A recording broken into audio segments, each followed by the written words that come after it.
പെൺപിള്ളാരെ കെട്ടിക്കുമ്പോൾ പാപ്പമാര് വീട് വയ്ക്കേണ്ടി വരും. അത്രയും നിങ്ങളോട് ആര് പറഞ്ഞു? അള്ളാഹി റസൂലും പറഞ്ഞു. അള്ളാഹി റസൂലും പറഞ്ഞു നിങ്ങളുടെ മകളെ കെട്ടിക്കുമ്പോൾ ഇങ്ങനെ കൊടുക്കണോ? നിങ്ങൾ എന്തുകൊണ്ടാണ് വീട് വയ്ക്കേണ്ടി വരുന്നത്? നിങ്ങൾ എന്തുകൊണ്ടാണ് ദാരിദ്ര്യത്തിന്റെ കൊടുമുടിയിൽ വീഴുന്നത്? എന്തുകൊണ്ടാണ് പലിശക്ക് എടുക്കേണ്ടി വരുന്നത്? എന്തുകൊണ്ടാണ്? അള്ളാഹി റസൂലും പറഞ്ഞ അനുസരിക്കാത്തതുകൊണ്ട്. കല്യാണത്തിന് ചുറ്റി പറ്റിക്കൊണ്ട് നമ്മുടെ നാട്ടിൽ നടമാടുന്നു മാമൂൽ എന്ന മാറാപ്പ്. മുസ്ലിം മങ്കകൾ പാലും തേനും നൽകി വളർത്തുകയാണ്. കുത്തുവാളയെടുപ്പിക്കും ഈ പൊല്ലാപ്പ്. പെണ്ണ് കാണൽ മുതൽ തുടങ്ങും ആണിന്റെ ഉള്ളിൽ ബേജാറ്.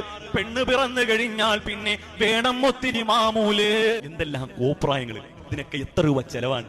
അതുകൊണ്ട് ഒരു പെണ്ണ് ജനിച്ചെന്ന് പറഞ്ഞാൽ എന്തുകൊണ്ടാ ആളുകളുടെ കൽബിൽ ഇത്ര ആദി വരുന്നത്? എന്തുകൊണ്ടാ?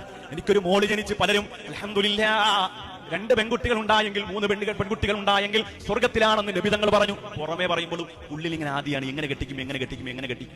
ലക്ഷദ്വീപിലും സൗദി അറേബ്യയിലും ഒക്കെ പെൺകുട്ടികളുള്ളവർക്ക് എന്ത് സന്തോഷമാണ്. നമുക്ക് കൽബിൽ മുഴുവൻ ബേജാറായി എങ്ങനെ കെട്ടിക്കും എന്നുള്ളതാണ്.